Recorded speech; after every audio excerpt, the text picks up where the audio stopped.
ये है कि बाजार जो है वो इंटेंट दिखा रहे हैं और बाजार इंट्राडे में भी अच्छे रिकवर कर रहे हैं। और कल ये लोअर लेवल से रिकवर करके और डे हाई के आसपास जाके बाजार ने जो क्लोजिंग दी है वो इस बात का सूचक है कि बाजार में मतलब जो फियर का माहौल था ना, वो धीरे धीरे काफ़ी ज़्यादा अब वो कम हो रहा है। अनिश्चितता भी है, वो भी काफ़ी कम हो रही है। और इंडिया विक्स इसका इंडिकेटर है, करीब 2% के आसपास की गिरावट हमने इंडिया विक्स के लेवल में कल देखी है।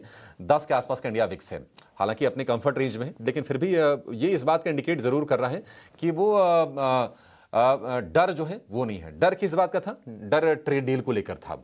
डर किस चीज को लेकर था? डर इस बात को लेकर था कि एफआईज आएंगे कि नहीं आएंगे। अब एफआईज आने की शुरुआत कर दी है।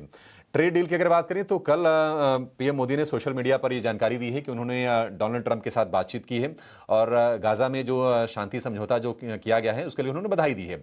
बताया है कि ये काफी ऐतिहासिक है। और पीएम मोदी ने यह भी कहा कि उनकी ट्रंप के साथ ट्रेड डील को लेकर व्यापारिक जो वार्ताएं चल रही हैं उनको लेकर बातचीत हुई है और दोनों नेता सहमत हुए हैं कि हम आगे भी टच में रहेंगे और बातचीत करते रहेंगे। तो ये एक अच्छा संकेत है। देखिए, अब हमने ग्लोबलाइजेशन के एरा में जीते हैं।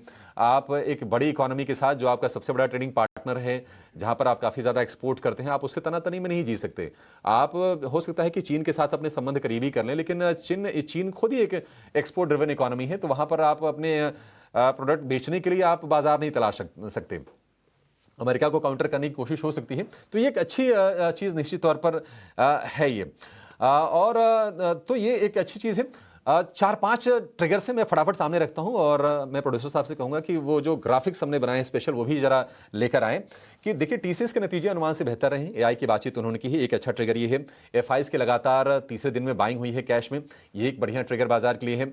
सोना कमजोर हुआ है। हमने देखा था कि करीब करीब $4100 प्रति औंस के भाव हो गए थे। सोना ऊपरी स्रोत थोड़ा नरम हुआ है क्योंकि मिडिल ईस्ट में थोड़ी शांति की कोशिश है, तो सेफ हेवन डिमांड थोड़ी सी कम हुई है सोने की और चांदी की दोनों की, और उसके चलते क्रूड में भी हमने देखे कि थोड़ी नरमी आई है। मोदी जी की ट्रंप के साथ ये बातचीत हुई है। ये सोने चांदी के ऊपरी स्तरों से कितने गिरे हैं, ये हाल फिलहाल की ये डेटा आपके सामने है। और एक और अच्छी चीज़ ये हुई है मानसी कि आप देखिए कि आईपीओ को क्या ज़बरदस्त रिस्पॉन्स मिल रहा था। अकेले एलजी इलेक्ट्रॉनिक्स के आईपीओ को करीब करीब 4 लाख करोड़ रुपए, 4.5 लाख करोड़ रुपए की बोलियां मिल गई। तो लिक्विडिटी कितनी भरपूर है। और ये अगर मान लीजिए कि अगर ये बाजार में अगर आती है, अगर इस हफ्ते तो 30,000 करोड़ रुपए के आईपीओ खुले थे, लेकिन सब्सक्रिप्शन जो आ रहा है क्या तोड़फोड़ आ रहा है, तो ये एक राहत की चीज है। हालांकि देखिए, संकेत अच्छा होता है कि अगर पैसे आ रहे हैं, अगर प्राइमरी मार्केट या सेकेंडरी मार्केट, तो दिखाता है कि नहीं बाजार में आपके कॉन्फिडेंस है। वो एफआईज की तरफ से भी आते हैं, रिटेल की तरफ से भी आते हैं, तो वो चीज़ है। लेकिन ये है कि हाँ, थोड़ा सेकेंडरी मार्केट के लिए ये एक ट्रिगर के तौर पर जरूर काम करेगा कि लिक्विडिटी का फोर्स बाजार में वापस आना शुरू हो जाएगा। तो ये कुछ अच्छे ट्रिगर है। आज कह रहे हैं बात करें मानसी, तो क्लियरली